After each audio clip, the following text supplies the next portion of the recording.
Sadhu, sadhu, sadhu. Namo tassa bhagavato arahato samma sambuddhassa. Namo tassa bhagavato arahato samma sambuddhassa. Namo tassa bhagavato arahato samma sambuddhassa. Homage to the Blessed One, the Worthy One, the Supremely Enlightened One. Homage to the Blessed One, the Worthy One, the Supremely Enlightened One. Homage to the Blessed One, the Worthy One, the Supremely Enlightened One.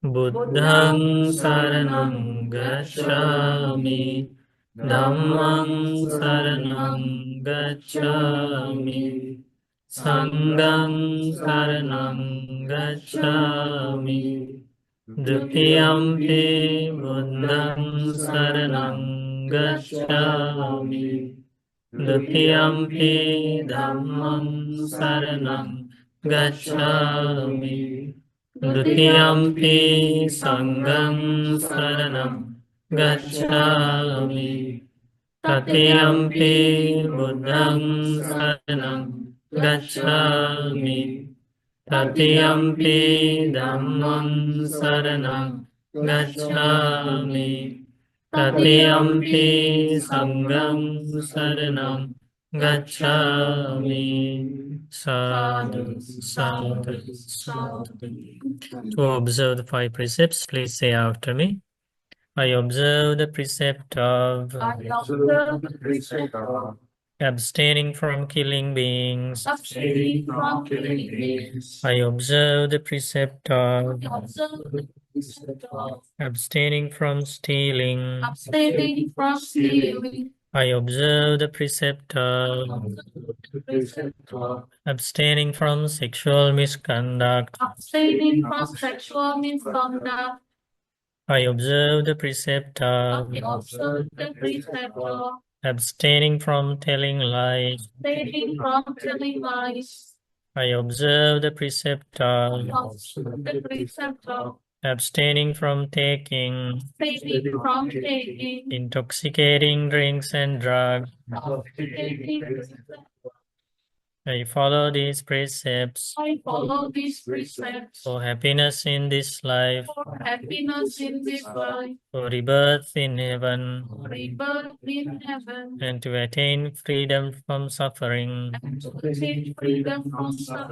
Nibbana. Sadhu.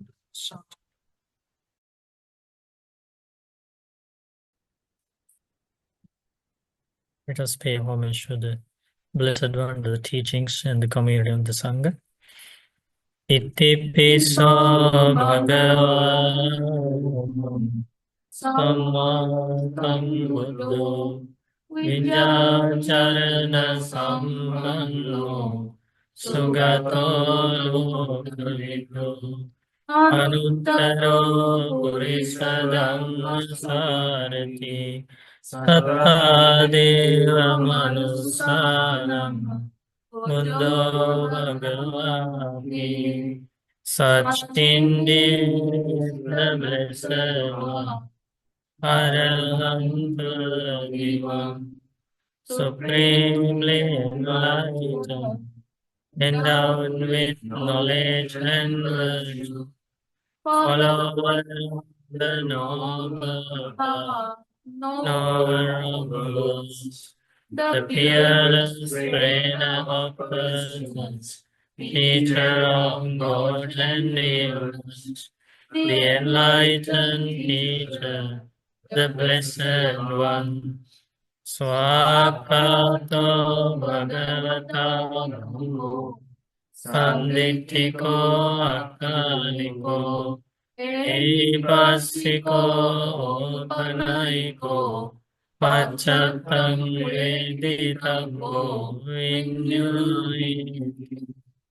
Well taught by the Blessed One is the Dhamma, visible here and now, timeless, open to all, learned and applied to all, understood by the wise, each for himself. Supatipanno bhagavato sāvaka sangho. Ujjupatipanno bhagavato sāvaka sangho. Nyāyapatipanno bhagavato sāvaka sangho.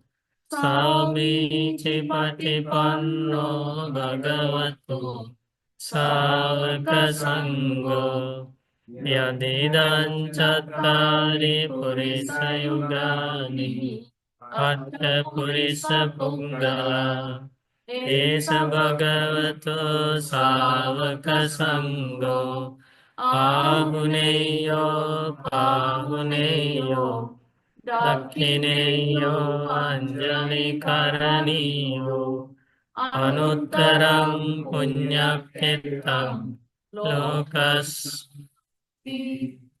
Pompeo conducts the order of disciples of the Blessed One. Of upright conduct is the order of disciples of the Blessed One. Of wise conduct is the order of disciples of the Blessed One.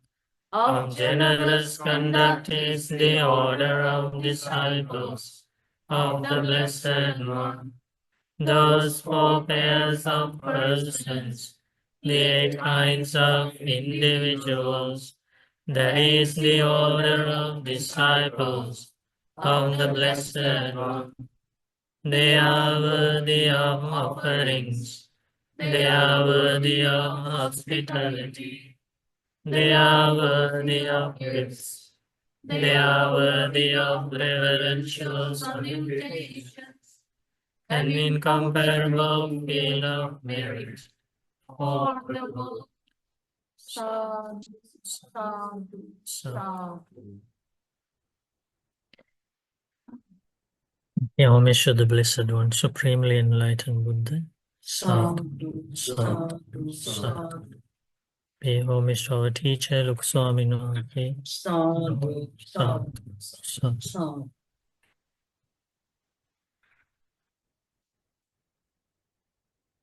So we are going to learn this beautiful sutta today from the Anguttara Nikaya. So let me share the sutta with you.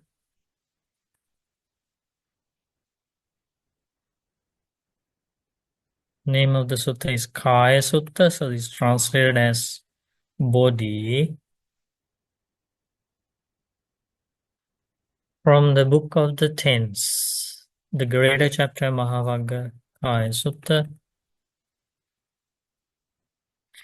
Okay, so Buddha's teachings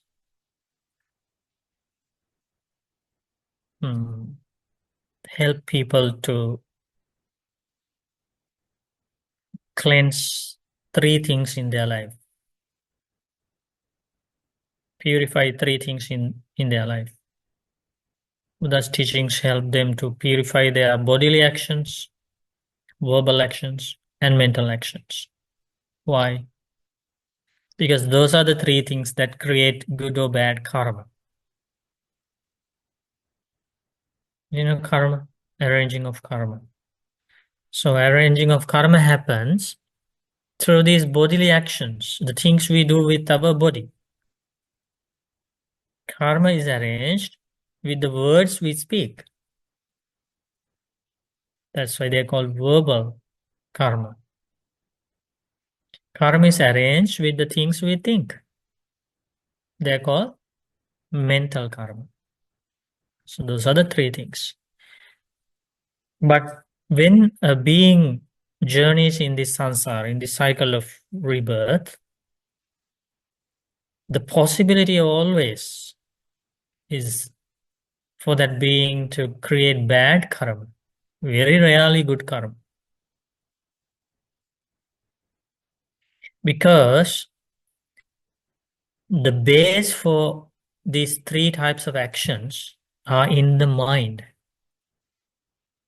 So a being wanders and journeys through this samsara not with a cleansed mind, not with a purified mind, but with a mind full of unnecessary things. Right? We call them defilements, full of unnecessary things. And as a result, pain enters the life, moment by moment. Karma is arranged moment by moment.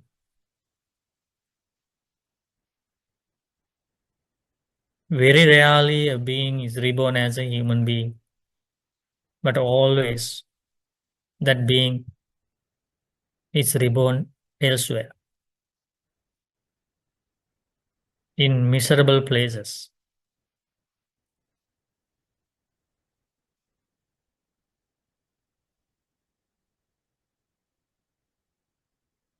Is there an external person who is sending beings to those miserable places? No. Those defilements are responsible.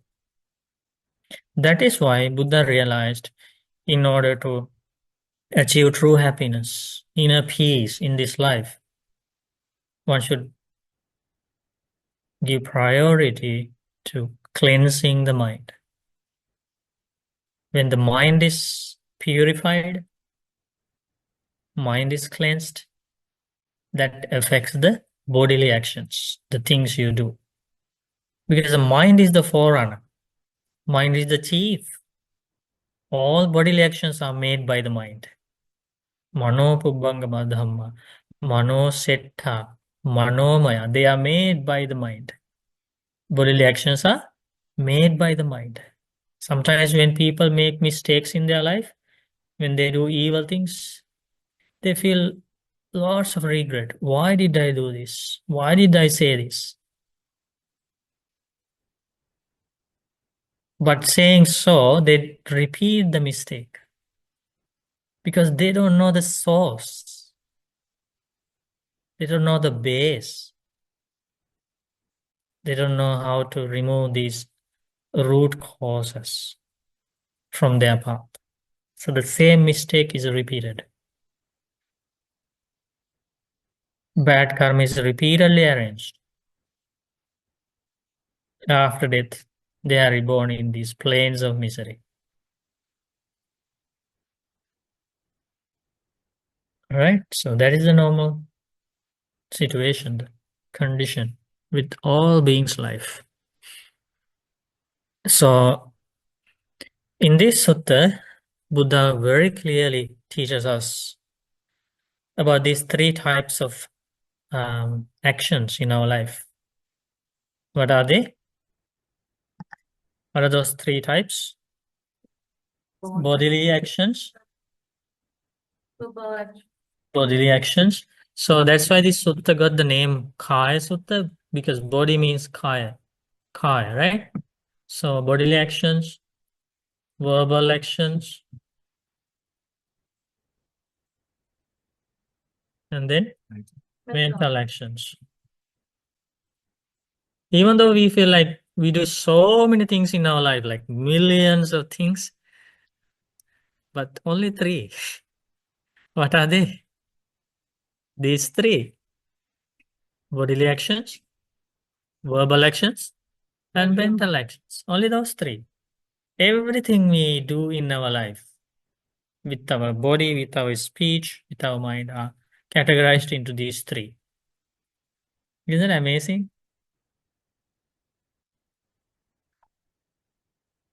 There's nothing beyond these three. So in a way, there is a positive like thinking that somebody can think, okay, since there are only three areas in my life, I can do something about it. I can be more mindful and I can make an effort to reduce the bad karma because there are only three. So let me pay attention, right? So that's good news. Otherwise, if we knew, okay, there are tons and tons of actions in our life, how can I pay attention? Like when they arise, I have so many other things to do, right? So people are discouraged in that way. But everything is categorized into these three. If we can take care of these three, then we can focus on cleansing the mind, purifying the mind. A cleansed mind, purified mind leads to concentration, samadhi. A concentrated mind leads to see the reality of life. Samahito bhikkhave bhikkhu yatha bhutam bhajanati. Concentrated mind can see things as they really are. The nature of the arising of conditioned things, the passing away of the conditioned things, the happiness, the entertaining aspect of conditioned things, the drawbacks of conditioned things, and the escape from all conditioned things. So seeing the true nature of things means those 5 areas. A wise person would understand these 5 areas as seeing the truth of this life. So the first one is arising of things, arising of conditioned things. Conditioned things means, everything we experience in our life. Our body, senses, feelings, perceptions, volition, consciousness, everything is included, okay? Conditioned. Conditioned things means things arise due to causes. And they last only as long as the cause lasts, they last. When the cause ceases, the effect ceases. All conditioned things. Something is missing, right?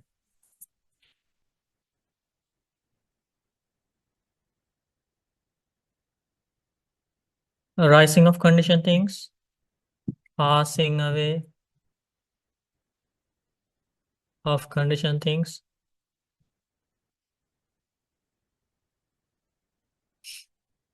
happiness associated with conditioned things, drawbacks produced by those conditioned things, escape from conditioned things. These are the 5 aspects that a wise person should understand regarding any conditioned thing.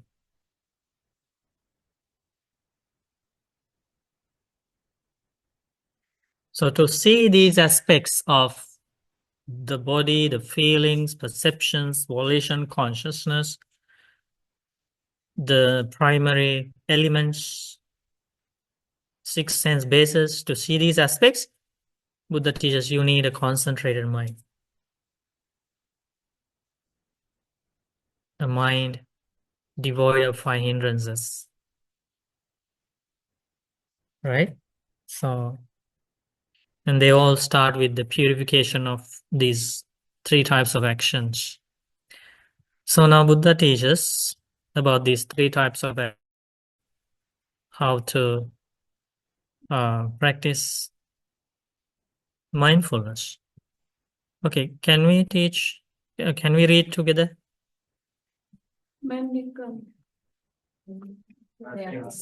that be given up by body, not by speech. There are things that should be given up by speech, not by the body. There are things that should be given up by the body, not by speech, but by seeing again and again with wisdom. That's very wise, right? Buddha's knowledge, the discovery.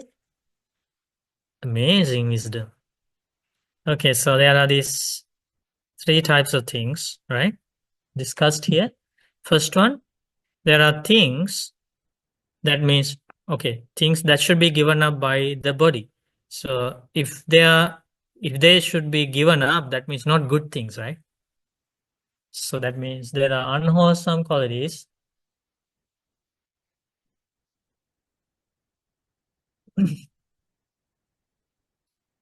to be given up by body. That's the first teaching here the Buddha gave. Second one, there are unwholesome qualities to be given up by speech, not by body. That's how Buddha teaches.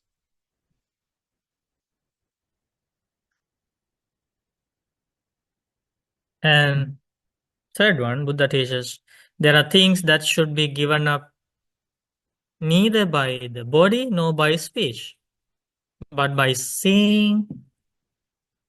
Very, very powerful teaching.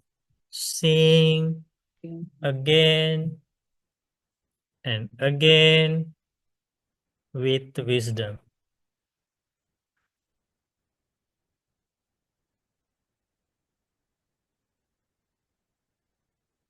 The great psychologists, right, in the world, right?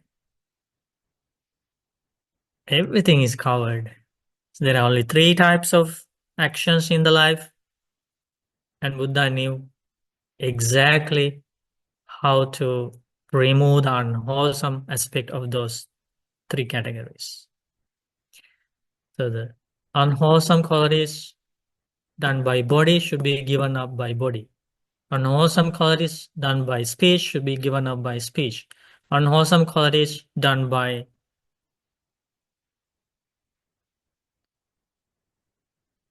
Seeing and there are unwholesome qualities.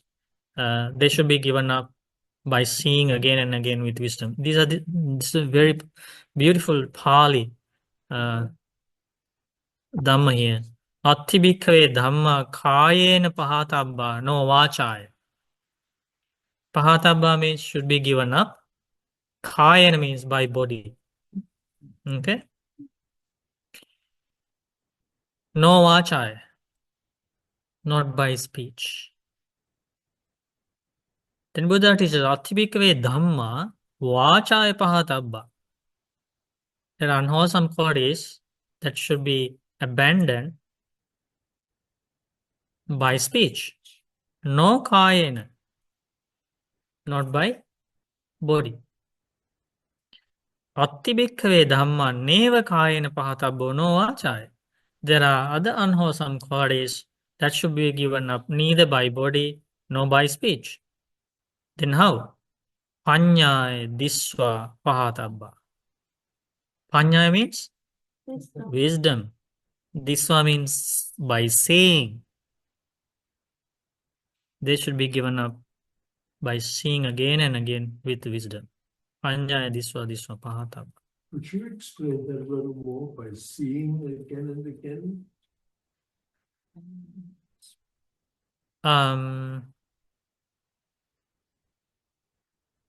Using wise consideration when they arise,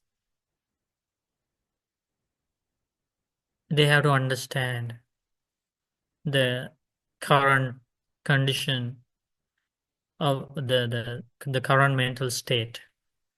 So they have to be mindful when they arise and they recognize this is an evil thought, this is an unwholesome thought. And then using the techniques of mindfulness, techniques of wisdom, he or she has to abandon them. And Buddha gives more details about it. Examples. This would apply to if you're having a conversation with someone, like you, and you know it's not a wholesome conversation, like it's not helpful to you. So it's regarding speech, right? Speech. Yeah. So then it falls under the second category. unwholesome qualities, that should be given up by speech. Yes. And by body, that's actually action. Actions. Bhante, when you say, but by seeing again and again with wisdom, where are they seeing this? Like seeing it in your concentration when you're meditating, seeing when they're walking, or when are they seeing this? When they arise. If they arise when you are doing something in day-to-day life, that's the time to see them with wisdom. If they arise during meditation, that's the time to see it with wisdom. Okay, so this is the part I don't understand. When we do breathing meditation, Hmm. we're supposed to think of nothing.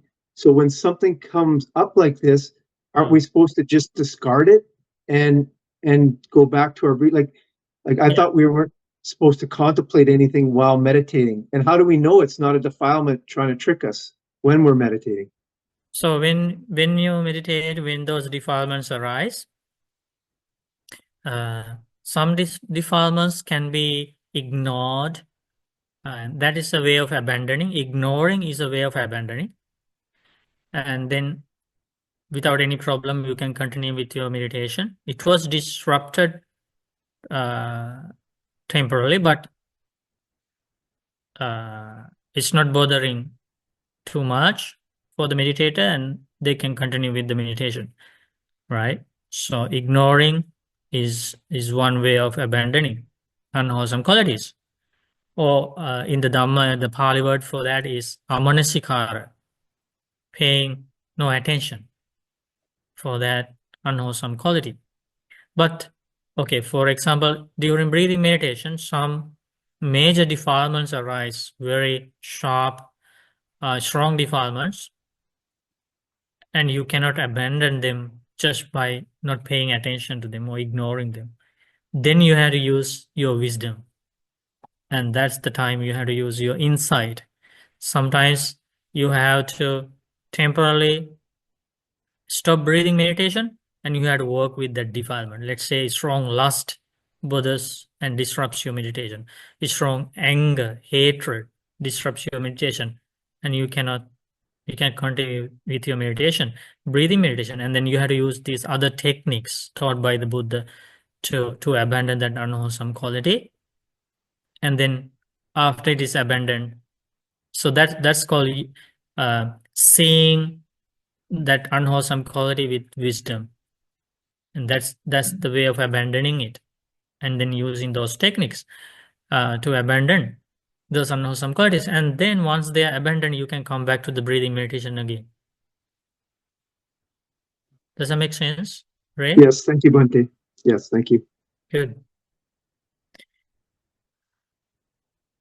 Now Buddha explains about the meaning of those unwholesome qualities that should be given up by body, not by speech. Okay, so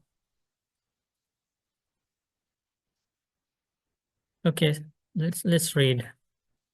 And what are the things that should be given up by the body, not by speech?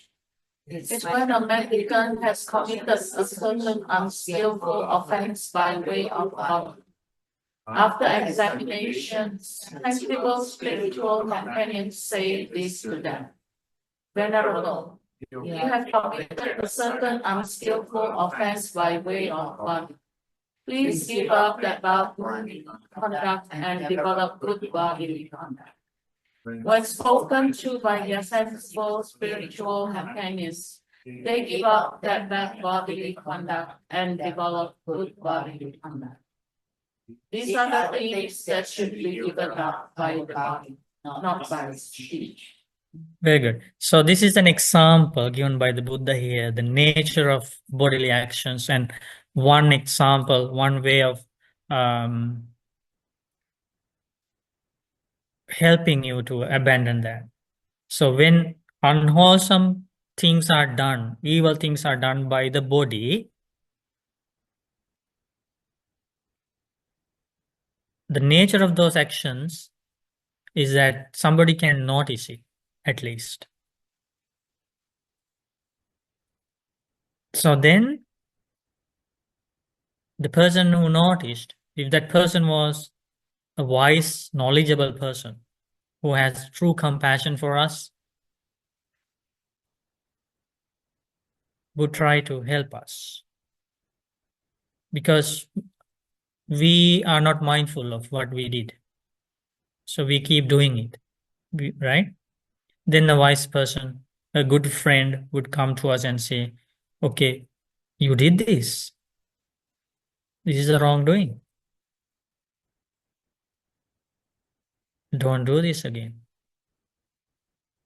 Next time, when your mind asks you to do this, think like this. Use wisdom, use insight, use these contemplations. Like that, somebody can at least help us. External person can help us with regard to our bodily misconduct. Okay? We can all understand that.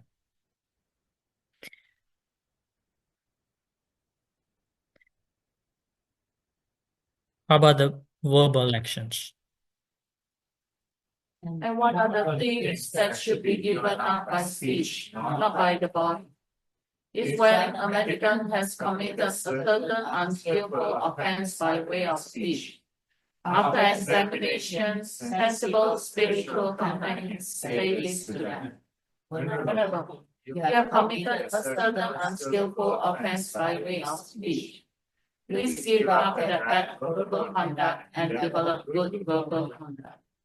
When spoken to by their sensible spiritual companions, they give up that bad verbal conduct and develop good verbal conduct. These are the things that should be given up by speech, not by word. Right? At least, at least we have that advantage. It's not like advantage of overcoming that verbal misconduct. What is the advantage? That doesn't mean that we encourage people to do bodily and verbal misconduct, but there's an like we still can get help to correct ourselves. Like how somebody will notice what we say with our words. Somebody can hear that. If that person is a wise, true friend, a kind friend, would say, okay, you forgot what you said. You are not mindful. You told a lie, right? And then a good friend would correct us, wanted to help us, right? So that way we have some kind of help we receive from outside. That's what Buddha wanted to highlight here. But what if you recognize it yourself and seek help? You know, if you realize you constantly doing something bad in speech or body, You can always do that. you would go to the Bhante and say, Bhante, look, I need your help, right? Yeah. If you recognize, you can go, and that's also possible. But here Buddha gives an example. The outside. Yeah, how to receive outside help, right? So then, in case you cannot recognize it by yourself, at least there is another option that your life is saved, right? So if you have good friends around you, they would at least help you, right? Good parents. Yeah, good parents become good friends, right? When we say good friends, everybody is included, like parents, teachers, family members, relatives, friends, right? Brothers, sisters, everybody in the category of good friends, right? So they can help you. But we have to be humble enough to accept the admonition. Those are okay. Humbleness, humility. That's not bodily. That's not verbal. That's the thing we are going to learn next, and there is no external help for that. Buddha is going to teach that, okay? But before that, let's learn about the meaning of bodily misconduct and the meaning of verbal misconduct. It's very important because Buddha made amazing effort to explain about this to the world. Because when Buddha was in India at that time, 2,500 years ago, there were so many different doctrines. And I was reading the Samanya Sutta in the Digha Nikaya recently. So many different views among these different religious spiritual leaders. And one person said, there is no merit, no demerit, no wholesome, no unwholesome, no rebirth, nothing. Only this life. And this life means these primary elements. So if somebody beheaded another person, there is no bad karma. It's just a sword going through these primary elements. That's the wrong view. Spread all over India at that time.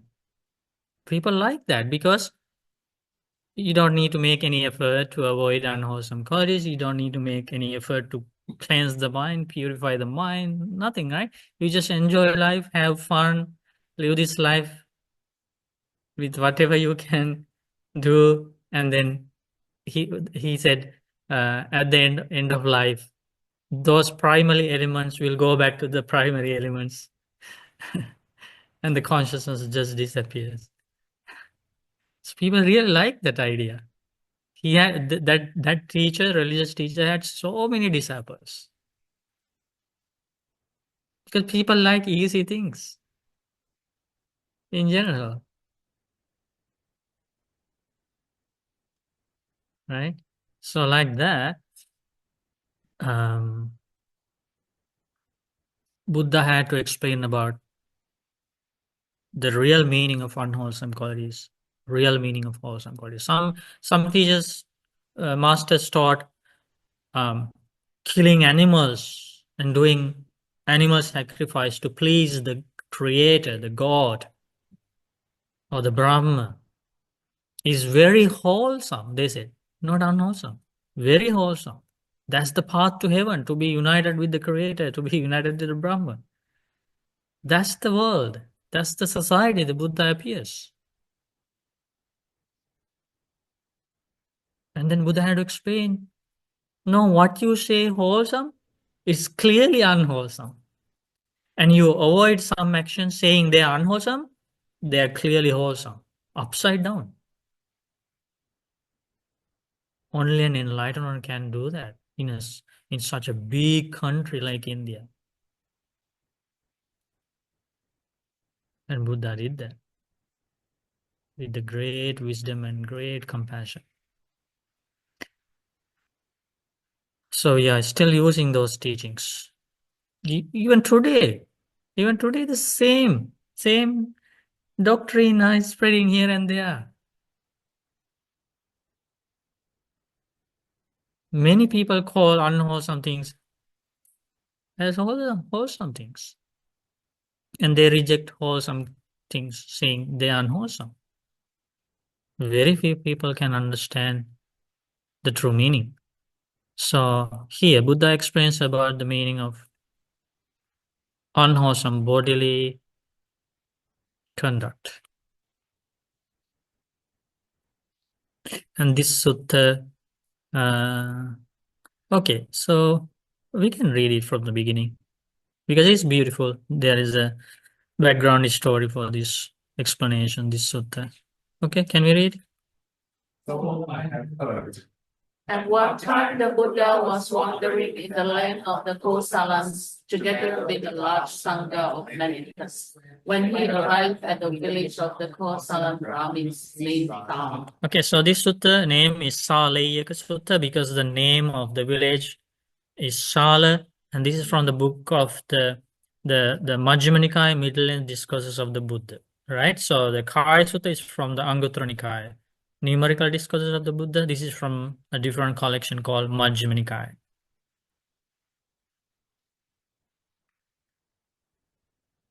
Then the Brahmins. Householders of Sala. It seems that specific Gautama, a Sabian gone forth from the Sabian family, while wandering in the land of the Kosalans has arrived at Salama, together with the large concern of minutes. He has this good reputation. The blessed one is the perfected, a fully great and good man, accomplished in knowledge and conduct, holy, knower, supreme God for those who wish to claim. Teacher of God and humans, awake and blessed. He has realized with his own insight this world, with its gods, marks, and divinities. This population with its ascetics and brahmins, gods and humans. And he makes it known to us. He proclaims a teaching that is good in the beginning, good in the middle, and good in the end. Meaningful and worth praise. He reveals an entirely full and pure spiritual life. It's good to see such perfect ones. How lucky those people in the Sala village. They're going to see an enlightenment for the first time in their life. And this is the report spread before the enlightenment arrives, right? So if you check the Pali about this good reputation spread, is the Itipiso Bhagava Arahang Samma Sambuddho. That stanza we always chant. So it's not a later creation. It's coming directly from these historical, original, authentic discourses of the Buddha. Okay. So now people are ready to go and see the Buddha. Then The brahmins and householders of Krau went up to the Buddha. Before sitting down to one side, some bowed, some exchanged greetings and polite conversation. Some held up their joining palms toward the Buddha. Some announced their remaining plan. Some kept silent. Seated to one side, they said to the Buddha. see that when new people go to the enlightened one, these people are from different backgrounds, different they hold different views, they have different levels of faith in the Buddha. So all are welcome. And they all wanted to hear what Buddha had to say. So the doors are open to all. That's what you see here. These are the different categories of people. One category, what they did. Before sitting down to one side, some bowed, like you do. You bow down. So there were some people in that same village, right? But not everybody bowed. Did Buddha get angry? No. Did Buddha yell at them? No, Buddha is free from anger, right? Of course. The most compassionate teacher. Right? So that was very normal. And Buddha knew that. And that's the one group. And the second group, Change greetings and polite conversation. they didn't bow. They didn't bow. They just say, "Oh, we heard that you arrived in our village, so we were very eager to see you. And how was the journey on the way? Did you get enough food? Was it raining there?" So that's a polite conversation, and exchange greetings. We really welcome the enlightened one and the monks to our village. So that's polite greeting. So that's the second category. And then Some held up their joint palms to the Buddha. they didn't talk at all. They just do like this and sat down. Okay, even today people do that. So it's very normal. That's how things go. And another group of people, Some announced their name and they said, "Oh, enlightened one, we are from that family. This is my father, this is my mother." Like that, they introduced their family members and this. And then another group of people kept silent. said nothing. They were curious. Okay, let's see what he's going to do. We had so many other religious masters came here. They taught different things. Okay, what is going on this time? Curious, right? They're just silent, and so different levels of faith. But this is the beginning. This is the beginning. Maybe this some of this group, last group, who came out of curiosity, saying any word without bowing, without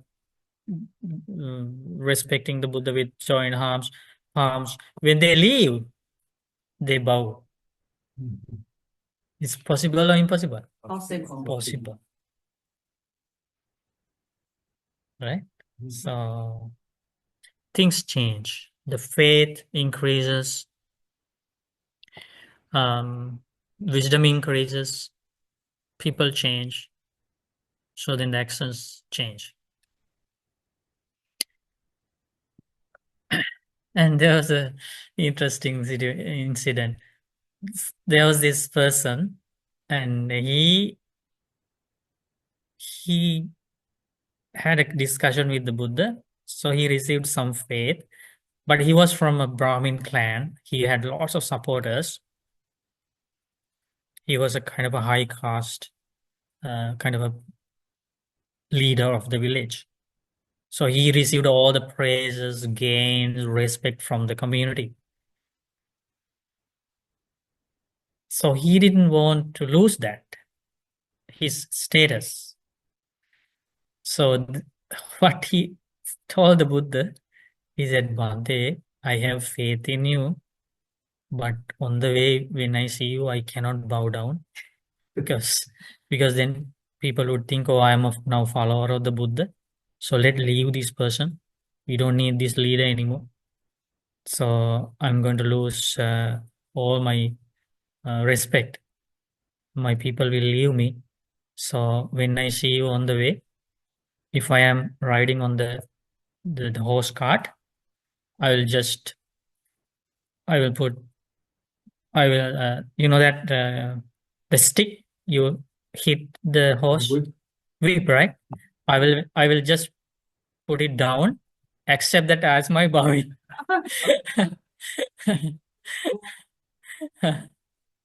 Right? So then he further said, when I remove my turban, the turban, right? When I remove that, please accept that as my worship. So he said like that. And Buddha, Buddha didn't say anything. But Buddha knew like innocence of that person, and Buddha was so kind and compassionate. Maybe that person changed after, right? Maybe after a few years he changed. He gave up all the fame and powers and everything. But we don't know. But that's in that discourse. So you don't know. Even some people who bow down can have evil ideas. Maybe Devadatta bowed down and wanted to kill the Buddha. Right? So it's just, you cannot judge people. That's also important to understand. So now they all sat in front of the Buddha, a big assembly, right? Everybody in the village. And now they had this question. What is the cause, Mr. Gautama? What is the reason why some sentient beings, when the body breaks up after death, are born in a place of bad things, the underworld, hell? And what is the cause, Mr. Gautama? What is the reason why some sentient beings, when their body breaks up after death, are born in a good place, in heaven? Is that a wise question? They already believed in rebirth. Buddha didn't want to teach about rebirth. They already believed in, but they wanted to know the path leading to hell, the path leading to heaven. Nowadays, many people don't even believe in rebirth. So let alone teaching about the path, you first have to convince them that there is a rebirth. Then only you can teach about the path to hell or heaven, right? It's very difficult. But these people, they were not Buddhists, but they believed in rebirth. Now Buddha is for the first time in this village. They were not Buddhists. Then the answer. Unprincipled and immoral conduct is the reason why some sentient beings, when their body breaks up after death, are reborn in a place of loss, a bad place, the underworld, and hell. Principle and moral conduct is the reason why some sentient beings, when their body breaks up after death, are reborn in a good place, a heavenly. Simply, the Buddha teaches good conduct leads to heaven, bad conduct leads to hell. But still, they don't know the meaning of it. So they ask, We don't understand the detailed meaning of Mr. Gautama's brief statement. Mr. Gautama, please teach us this matter in detail so we can understand the meaning. Well then, householders, listen and apply your mind well. I will speak. Yes, sir, they replied. The Buddha said this. so this audience contains people from so many different backgrounds, right? Maybe high caste people, sometimes farmers, traders, workers, parents, kids, right? All different people. They learn the same teaching. Householders, unprincipled and immoral conduct is threefold by way of body, fourfold by way of speech, and threefold by way of mind. Okay, remember that, okay? Threefold by way of body. So 3 types of bodily misconduct, 4 types of verbal misconduct, 3 types of mental misconduct. But when we learn, if we go back to the Kāyasutta, we eventually go back to our main, the source of the sutta, and you will, even though this is kind of how do you call this? Kind of a criteria to understand the meaning. Why I say that? Let's say when Buddha says mental misconduct is threefold, Buddha gives 3 examples, right? 3 things point out, but there are so many examples rooted. There are so many evil thoughts rooted on those 3 main categories. It's important to understand that. So when we go to the Kāyasutta, you will see a number of unwholesome thoughts. So don't think, oh, Buddha said only 3 types. Now we learn 10. Don't think like that, because those 10 are included these 3 main categories. Okay. So bodily and verbal, same thing. And unprincipled and immoral conduct threefold by way of body. It's when a certain person kills living creatures. They are violent, bloody-handed, a hardened killer, merciless to living beings. So the first bodily misconduct is killing. Killing living creatures means killing humans and animals. Okay. So this includes injuring others, right? And all other bodily actions that would take somebody's life. Violent, bloody-handed, right? Merciless to living beings. That kind of a person would do that. That's the first bodily misconduct. Any questions about that? So taking intoxicant, No. It's not here.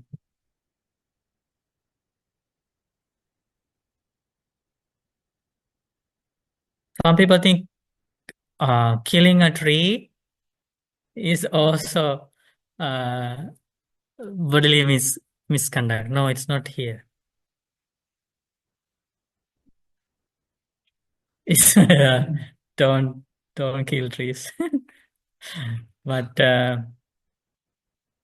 monks are not supposed to destroy plants or leaves or trees or anything, and so, but there is no such precept for lay people. But always, it's important to think about the environment. protect trees, protect environment. But this is a major offense, killing humans and animals. And when you learn this, okay, maybe somebody who is against killing trees but support abortion. Isn't that included here? That's killing human being. Right? So there should be a very clear understanding about what is killing. And we had that conversation recently, and it still bothers me a lot, that there is indirect killing for us by eating meat. How did Buddha address this? You have a few short words. There is no such thing as indirect karma. Karma is always direct based on the intention. Okay. When you go and buy meat from the shop, you don't have, do you have these kind of intentions? Violent, bloody-handed, merciless to living beings? Do you have that kind of a mental state? Okay, No, so I didn't have that intention, but that is the no, problem. if you want to say there is an indirect connection with the karma, that's your way of thinking, that's your way of you or somebody else their way of interpreting it. If you want to know the Buddha's interpretation, it's about direct involvement based on direct volition. So yeah, so that's how you understand. People they turn vegetarian because they don't like the killing of the chickens and things like that. Or some people choose to, because I think they torture the chickens, or they give them like hormones or something to make them grow fast. So some people choose to like, what's it called, hormone for the like hormone, no injection, nothing like that, to eat that kind of meat. Well, it's not to kill the chicken to eat that meat. But that you're not killing the chicken, somebody else is killing it. But they torture, like we see it, my daughter saw it, like she saw them, like she saw it. Yeah, so you have to separate between killing and eating. Okay, two things. You had a question? Yeah, I'm stuck on killing trees. Hmm. Would it not be fair to say, there's one thing if we're killing trees for greed, just slaughtering forests, but if we're using that tree for a purpose, and we use that tree fully to its purpose, But people always do that. right? Yeah, so But that's okay. yeah, I mean, like it's not in the killing precept. It's not. Okay. It's not included in the killing Kind of precept. stuck there. No, yeah, because we had a conversation about protecting the environment, right? So, but that's why we discuss about it. But yeah, But it's even like, hunting, or you're living in the wilderness and you kill an animal it's to included. survive, but It's included in killing. Okay. You have to find different ways of surviving. right.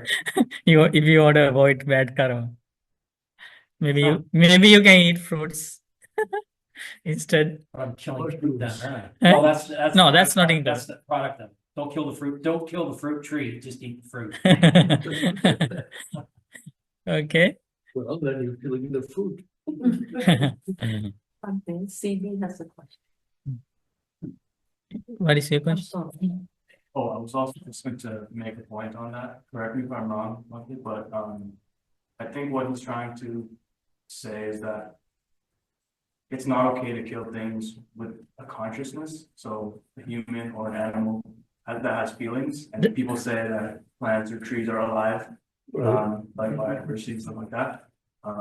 But they don't have feelings, and they won't be. No, like in the scientific sense, they can say trees have feelings, right? They even have like done some research, and they say if you talk to a plant nicely, that plant grows well. And then if you use harsh words in front of a plant, that plant doesn't grow and die eventually, right?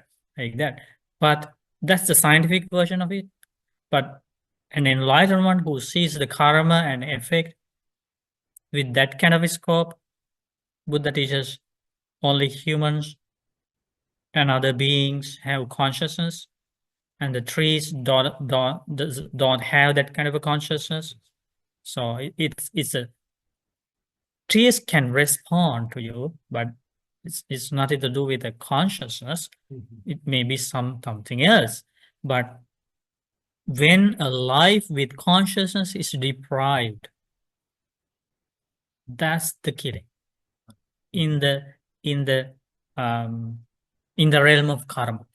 That's called killing, right? Yeah, you are right. So There is a book out there called The Secret Lives of Trees. Hmm. And in a forest, if a tree is sick, how the other trees support it. so possible. We don't reject. Right, so like, a plantation forest doesn't have that same, if you grow trees for a purpose in rows and plant them yourself, like without that history of being a forest together, they are community trees, like by their roots and how they connect energy wise. And Yeah, anyway, whether they are in the forest, whether they are outside the forest, they don't have consciousness. So that doesn't include in killing according to this description. There's energy. Yeah. Okay. So, but maybe you don't understand things at once, but keep studying, learn more Dhamma, then you will see more facts. So just be patient and keep learning, okay? Okay, so that's the first one. We got the second one. Well, but so does that mean self-defense isn't allowed? So you asked me, For the first one, like self-defense is allowed, like killing is allowed for self-defense. Is that your question? yeah, kind of. Basically, like you're the one that's in danger, and then you're just trying to save yourself. Yeah, find alternatives without killing. Okay. Don't expect a monk to say killing is okay for self-defense. Okay. So maybe you learn climbing trees if an elephant is chasing after you and start climbing a tree, that is allowed. Because one time it happened to a monk when Buddha was alive.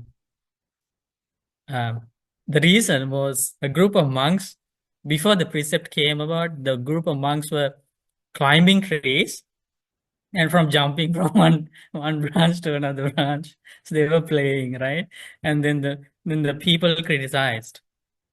People said, "Oh, these monks are like monkeys," right?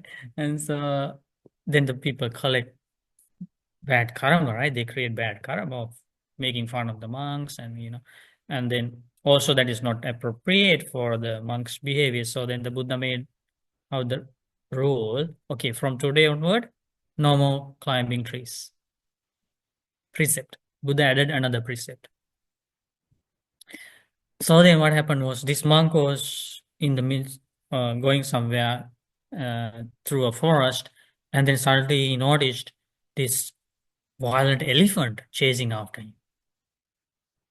So then he hurried to climb a tree, right? And he approached the tree. Now he can see the elephant very close. But as soon as he got to the tree, he remembered the Buddha's word. There is a precept. You're not allowed to climb a tree. So he, for the sake of keeping precept, he gave up his life just for that precept, because he knew precepts are far way helpful, right? Because I may die due to the elephant attack, but will not go to hell or a painful rebirth, because I die as a virtuous person, as a monk who followed the precepts. So they think about rebirth. But if I break the precept and save my life and I die different day, right? Then I die as a person who broke a precept, right? That's the condensation. So he chose dying as a virtuous monk. You know the miracle happened? Miracle of the power of virtue of an innocent, honest monk. The elephant came very close to him and turned away. Didn't attack. So the monk's life was saved. That's the power of precepts. Power of precepts, power of chanting, the discourses, parita chanting, enormous power. So then he went to the monastery and he shared what happened with the monks, and the monks went to the Buddha and reported this, and that day Buddha changed the precept. If an emergency situation, a monk is allowed to climb any height, any tree. If it is not emergency or urgent situation, only 6 feet. So if you want to tie a flag or something like that, you can go on a tree up to 6 feet. Amazing, right? The rules were for practical reasons adjusted once in a while, but Yeah. they always had some reasoning. Reasoning behind it. And also the compassion, the great compassion. And the nature of the Buddha is always Buddha introduces precepts with a reason. Like because if Buddha introduced the main 227 precepts and thousands of other precepts at the very beginning, no one would come to become monks. No one. As soon as they see the precepts, no, this is not for me. Cannot do this, right? So eventually, one by one, the precepts were added, right? So it was practical. Okay, we go to the second, bodily misconduct. They steal with the intention to commit theft. They take the wealth of belongings of others from the guilty. Stealing, right? Stealing. Even very little things. If you steal with the intention of theft, that belongs to stealing. I was at the grocery store after Sunday meditation, and there was some, in the grocery store, they have like rubber bands so you can wrap your packages with. So I picked a couple up and I was about to walk out the store, and I remember a precept, and I went back and That's the result. That's the result of learning Dhamma, right? You avoided bad karma, right? So see that?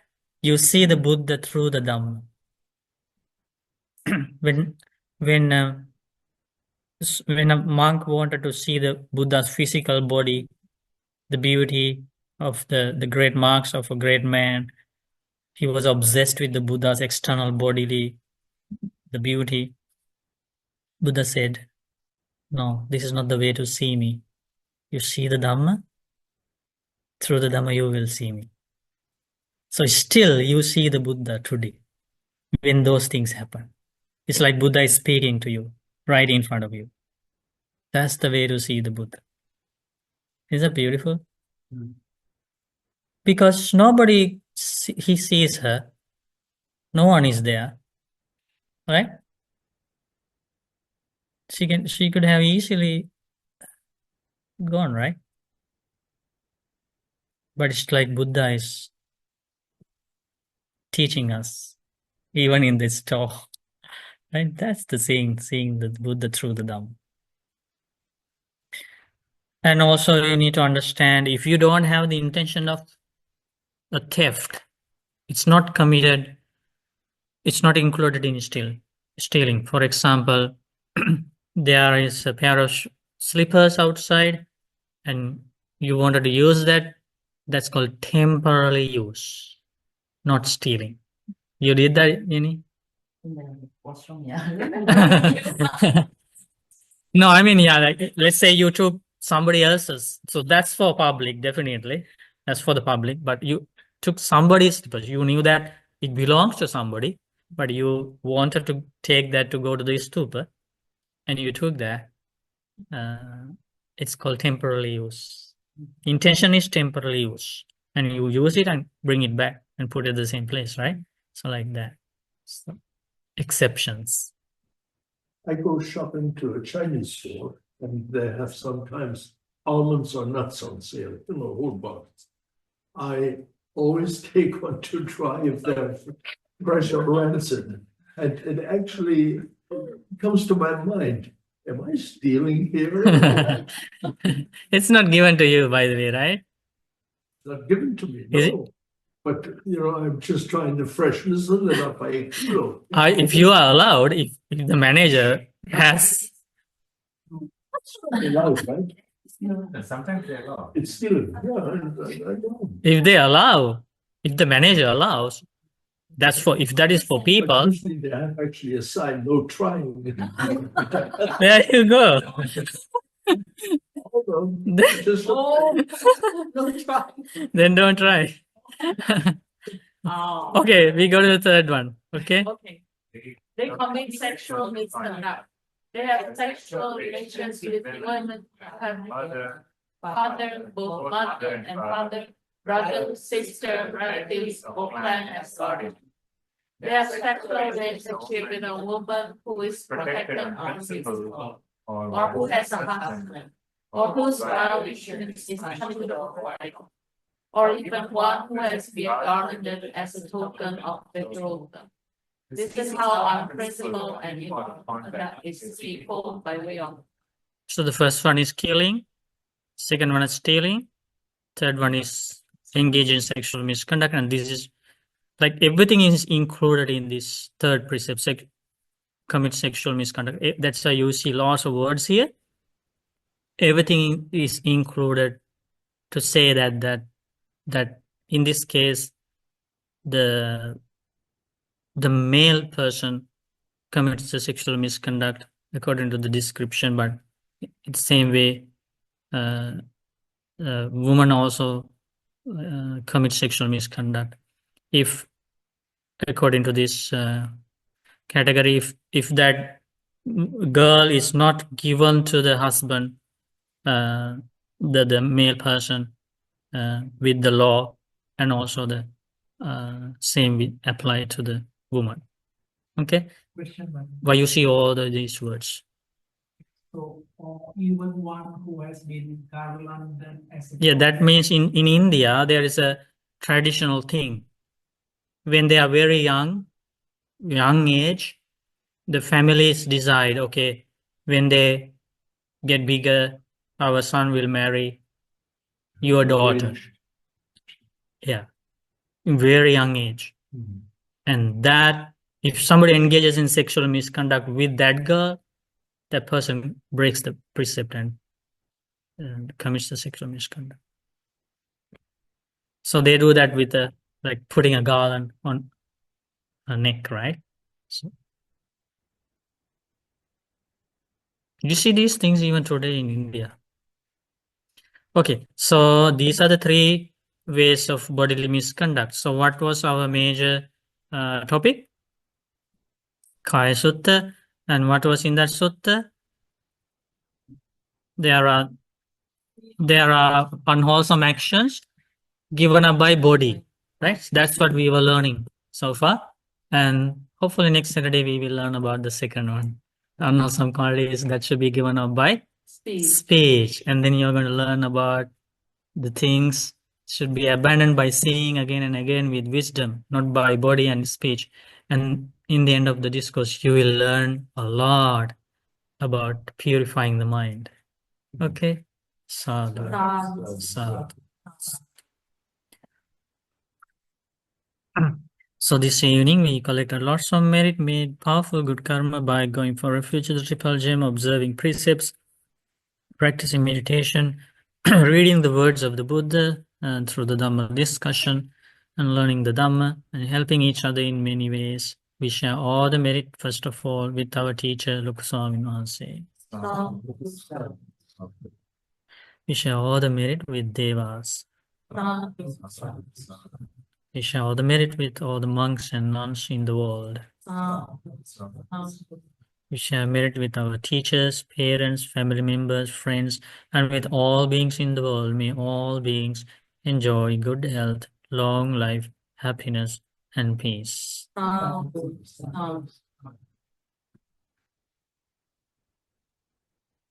So if you want to bow down, you are welcome to. If you don't want to bow down, you can remain as you like. Allow us to share merit with Bhante and ask for forgiveness. It's okay. It's okay. Maya tatang punyang sa mga amorita. Sadhu Anmodata. Sa mga tatang punyang may hanggang Sadhu Anmodata. sa Odang Oka Sadwaratena Tatang Sakam. Kamani Kamita.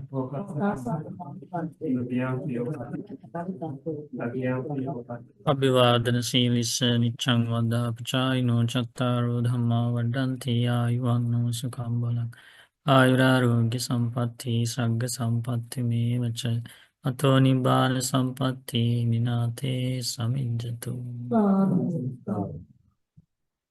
Thank you, Bhante. May Bhante. May you be well and happy. Namo Buddha. Namo Buddhaya. Thank you, Bhante. Namo Buddhaya. Buddhaya. Thank you, Bhante. You're welcome. Namo Thank Buddhaya. you, Bhante. Namo Thank you. Buddhaya. Thank you, Bhante.